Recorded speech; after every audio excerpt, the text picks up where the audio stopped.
In today's video, I'm going to talk about something that every wood turner should have in their shop. And the best part about it is you can make it yourself. So keep watching. Scott's Mini Woodshop is sponsored by you, the viewer. Please hit the like and subscribe button, and thanks for watching.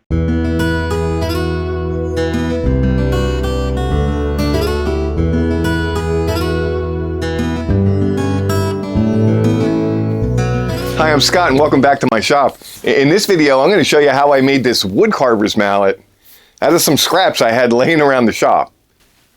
A Woodcarvers mallet is going to be an invaluable tool in any woodworking shop. If you're striking chisels, either standard chisels or maybe some carving chisels, let's say you're doing some embellishments on some of your wood turnings, you're not going to want to beat up those handles by striking it with a, like a metal hammer, right? So using a nice wooden mallet will save those handles.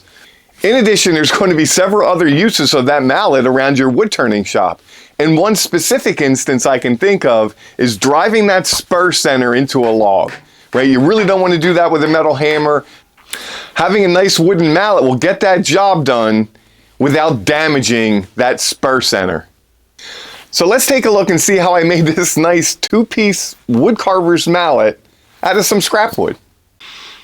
Here you can see the wood I'm going to be using for this project. I have a piece of hard maple here, and this is about, 3.25 inches by, let's just say about 5 inches, okay? And we're talking about maybe 1.75 inches-ish on this piece of walnut, okay? And well, this ruler doesn't go as far as I wanted to, right? So maybe about 10 inches long, right? You're going to want to make sure that you're going to have enough that it's going to be able to go through what will be the head of the mallet and give you enough left over for a handle. Okay, and this is just some scrap wood I had lying around the shop. When you select the wood that will be the head of your mallet, you just want to make sure you have something that's dense and hard. Something like hard maple is good. I have another mallet that's one piece made out of hickory, and that thing is like iron, and something like locust would be a good choice, but just make sure it's dense and hard, and the size really isn't going to make all that much difference. Okay, so you can make your mallet as big or as small as you want depending on your application, but you'll get the idea.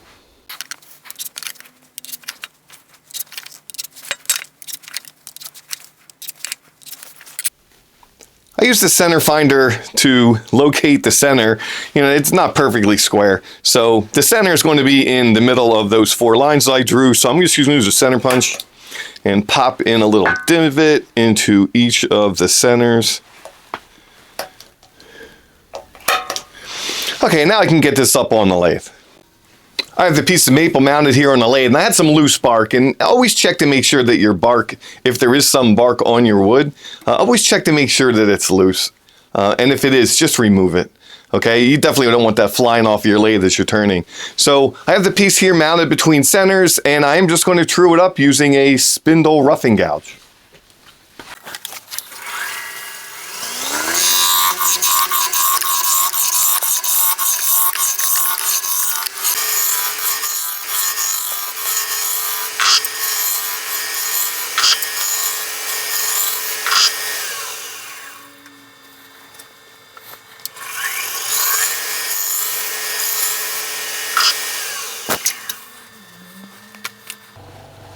Here you can see I have the blank mostly trued up, but I have some work that I have to do here. But I'm going to want to have this to have a nice taper.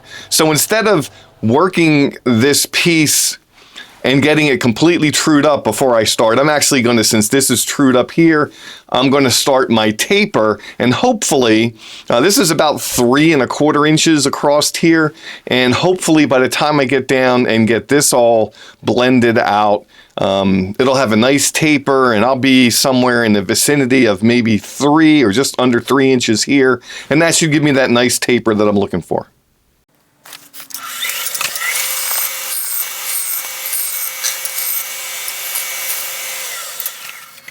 You can see I still have a little bit more to go here, but I don't know if it's showing up on the camera well or not, but now I have a nice taper from the top to the bottom. Okay, so my next step would be to just smooth this all out, and for that I'm going to use a skew.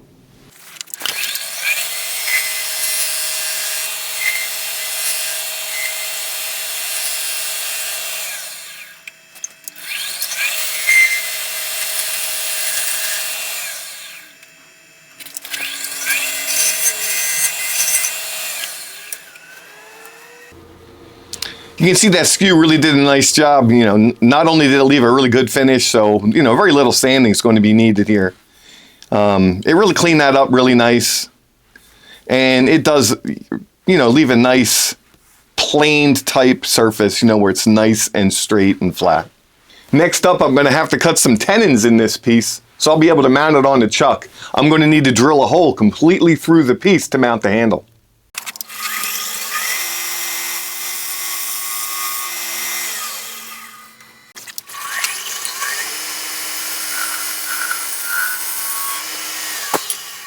You can see I used a small skew to cut dovetail tenons on either side of this blank. Just make sure when you cut your tenons, they match the jaws of your chuck. Here you can see I have our blank mounted on a chuck. I have the wider end actually in the jaws and a narrower end closer to the drill chuck. I'm going to use this Forstner bit and drill about halfway through, and then I'm going to turn it around, remount the blank using our other tenon, and drill through from the other side. That way I'll have a hole that goes completely through the blank. I'm using the 7/8 inch bit, so the handle will actually be strong enough for the mallet that I'm making. But, you know, depending on the size of the mallet that you're making, you might want to adjust the size of your drill bit up or down, depending on what you need.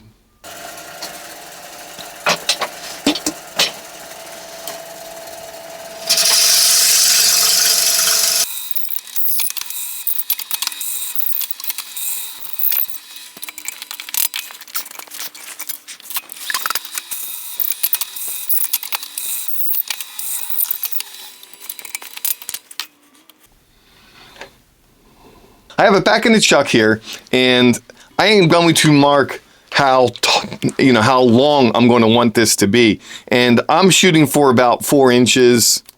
So there's a mark here, and I'll switch on the lathe, and I should be able to see that and put a better mark. Let's turn that on. All right.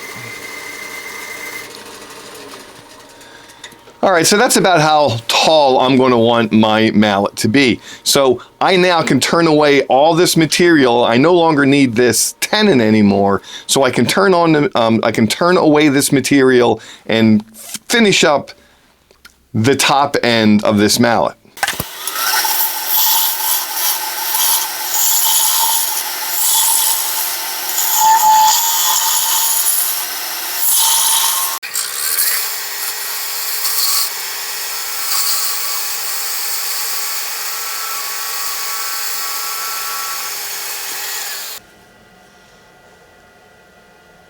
All right, so we have the mallet head all prepped up and ready to go. And we're going to put that aside, and now we're going to work on the handle.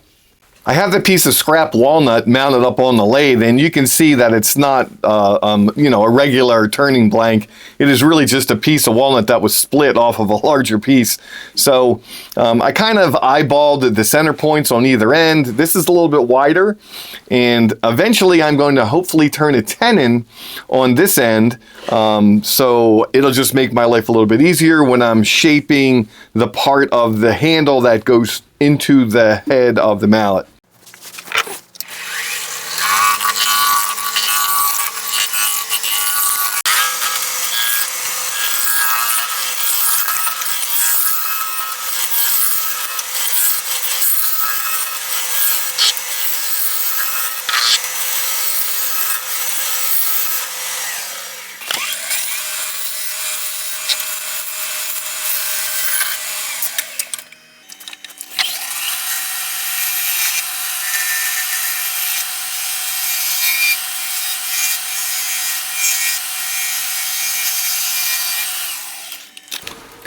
Okay, we have the blank all nice and trued up here, and I'm just going to have to make some measurements. I'm going to make sure that I have a handle that will fit my hand, and enough of the handle itself will pass through the head of the mallet. So just going to make some quick measurements, and I'll come right back.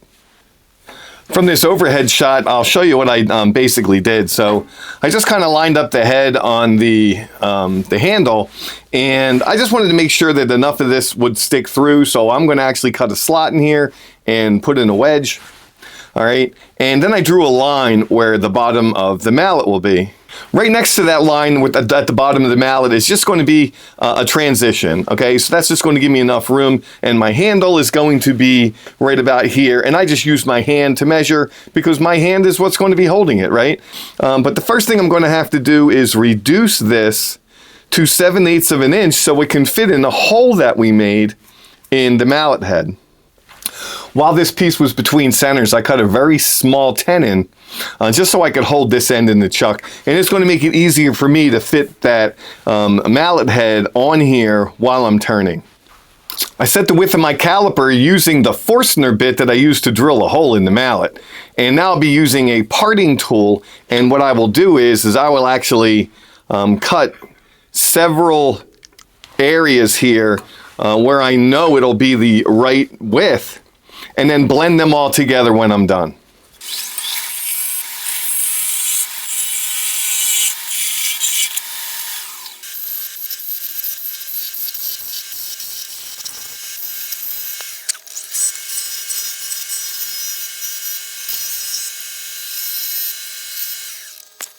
Now that this is cut to about 7/8 of an inch, I'm going to have to test it, and now you'll see why I really wanted to get that mounted in a chuck. And now I can do the test fit. And see, this is a little bit proud, and that's good because you can always take more wood away, right? So I know I gotta just thin this out just a little bit.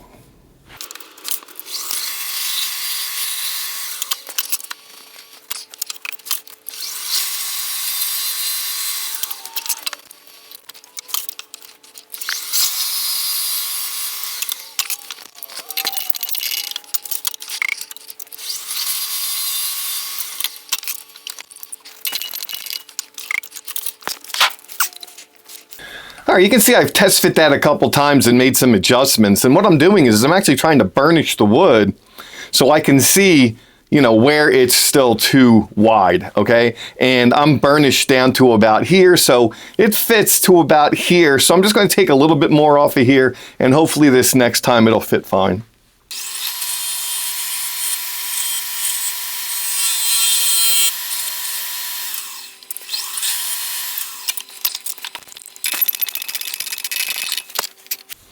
Okay, well that fits on there really nice.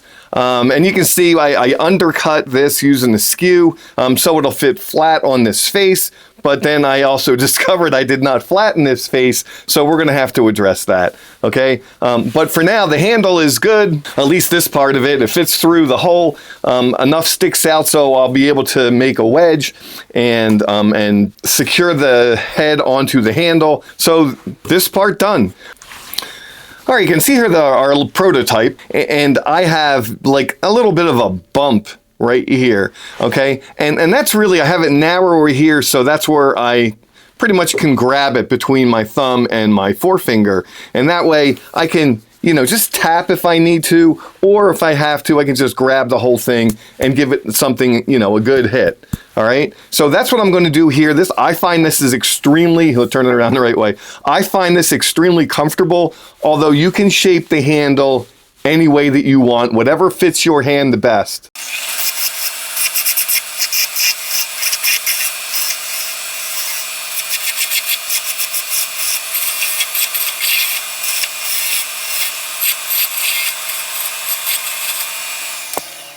Okay, so I have that generally roughed out, and I'm just gonna hold it and see. Now it's a little bit wide, okay? So I'm gonna have to narrow it down and blend this over a little bit, but actually it fits my hand pretty good.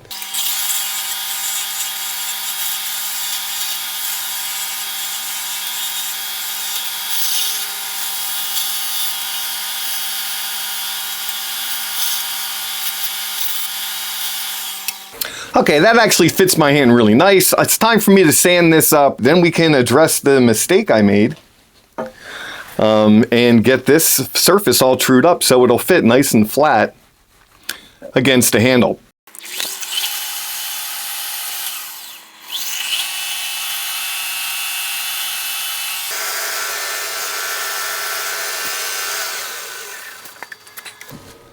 Okay, so I sanded that to 320. You could sand it as high as you want. I don't really think that's really anything that's going to make a big deal either way. And then I actually did sand this part just to roughen it up a little bit because I'm going to glue this into the mallet head. Unfortunately, I forgot to true up the bottom of the mallet head before I had cut the tenon away on the top. So let's recut the tenon here, just a very small tenon, and let's fix what I had forgot to do.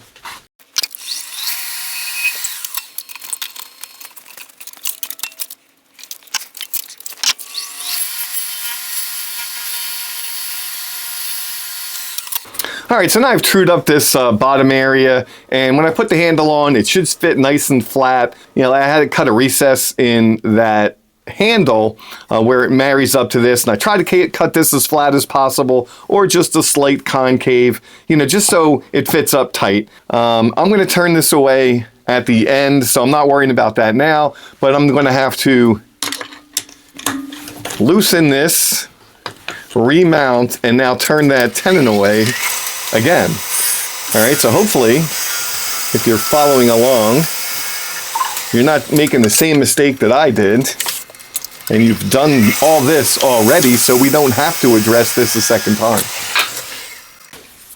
All right, so we have our handle, and we have the mallet head, and you know, we already did a test fit, so we know that's going to fit right.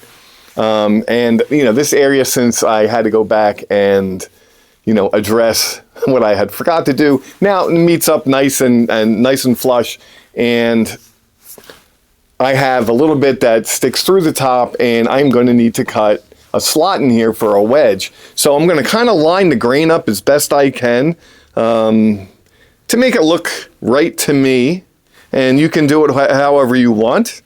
And I have it lined up there. Okay, so I grabbed a Sharpie. I'm going to want to have my wedge running pretty much the same direction as the grain does. So I'm just going to kind of mark where I'm going to want to have that slot cut. And then I'll take this over to the bandsaw and cut a slot for the wedge. And I'll have a piece of hardwood wedge, and I already have them made up. It's just made out of some cherry. And I just cut that on the bandsaw. I mean, just a nice tapered cut, a nice wedge that'll fit in here. And once I have the slot cut, I'll glue it up and drive the wedge in.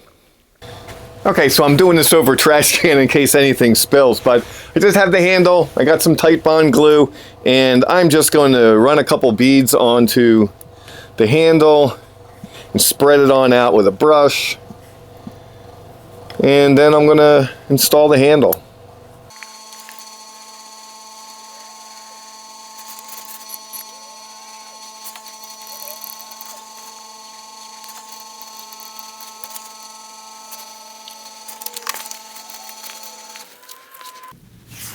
All right, so you can see I went and I grabbed the paper towel to wipe off the excess, and now I'm just going to line up the grain how I had it before. All right, and I have my wedge. Okay, and it's just a small little hardwood wedge made out of cherry. I have it sized to fit into this. You know, it's about 7/8 of an inch wide, and I got it in. I'm just going to take another mallet, okay, knock that into place.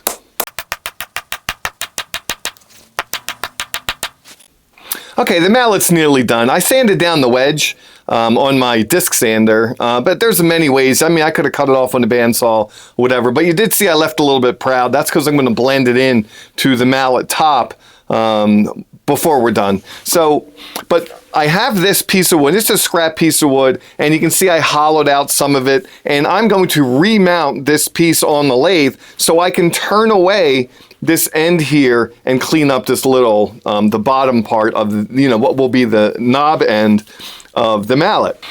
All right, you can see that I used the same, center point location in the end of this handle, and I'll be able to then turn this away. I just have to check to make sure this is running true, and if it's not, I can just adjust this a little bit one way or another until this runs true. But because it is round and this is rounded, the top is rounded, it's almost going to force itself to run true, and let's check it out. Okay, that's running true enough for me. So now I'll be able to turn this handle away, and I'll be able to turn this tenon away, And I might make a slight adjustment on the angle here, okay? Because this is a little bit straighter than I would like.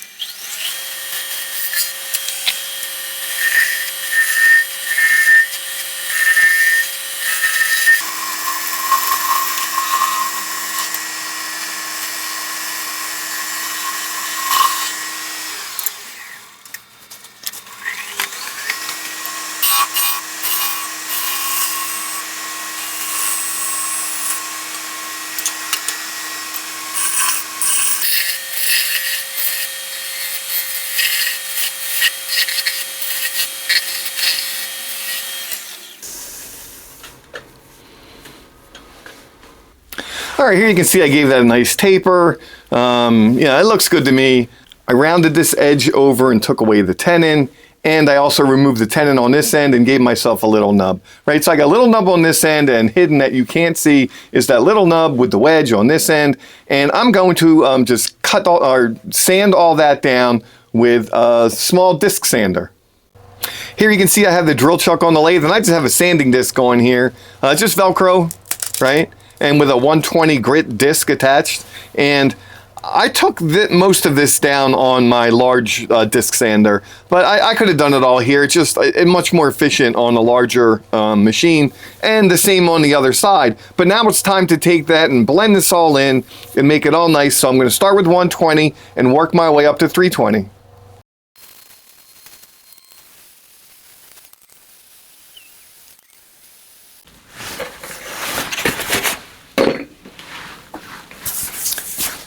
Okay, now that I have it all sanded up, it's ready for some finish. You might want to put some boiled linseed oil on it like I did with the first one. But for this next one, I'm going to buff it up using the Beal buffing system. You can see I knocked this in with the mallet, and that just drives it home and keeps it in place. And it's one of the uses I have for that mallet. And also, this is aluminum, so hitting it with that hickory mallet, I know it'll beat up on the wood a little bit, but it's not going to really damage this aluminum at all. And now I can mount my buffing wheels. And the first one we're going to start out with is Tripoli. And then we'll move to white diamond. And then the final wheel will be a wax coat of carnauba wax. So let's just get this done.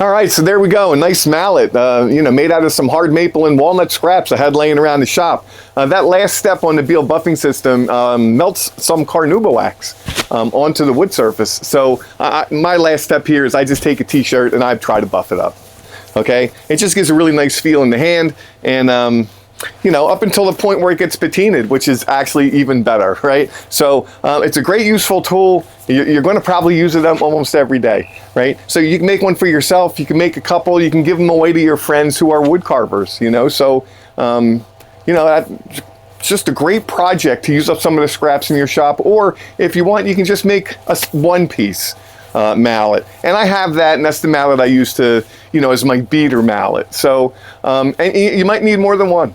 So that'll do it for this one. I hope you liked the video. If you did, please hit the like and subscribe button. Please leave me a comment. Let me know how you made out making a mallet of your own. Okay, and I'll see you next time in Scott's Mini Wood Shop. Have a great day.